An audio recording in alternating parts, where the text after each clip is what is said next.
காரங்க இயக்கத்துக்கு தலைவரானதுனால தலைவர்னு கூப்பிடுறாங்க. முதலமைச்சர் பொறுப்பில் இருக்கிறதுனால முதல்வர்னு அழைக்கிறாங்க.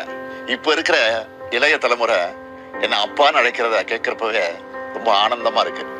காலப்போக்கில் மற்ற பொறுப்புல எல்லாம் வேற யாராவது வருவாங்க.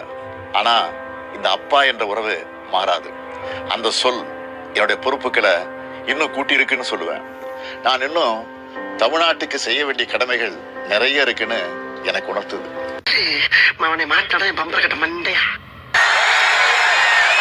வீட்டுல ஒரு குட்டி பையன் ஆசையா அவங்க அப்பா சட்டை எடுத்து போட்டுக்குவான். அப்பாவோட வாட்ச் எடுத்து கட்டிக்குவான். அப்பாவோட சேர்ல ஏறி டொயினு ஏறி உட்காந்துக்குவான். அந்த ஷர்ட் அவனுக்கு செட்டே ஆகாது, தொலைன்னு இருக்கும். வாட்ச் கையிலேயே நிக்காது. அந்த சேர்லாம் உட்காரலாமா வேணாமா, அது அவனுக்கு தகுதியா இல்லையா அதெல்லாம் அவனுக்கு தெரியாது. அப்பா சட்டை.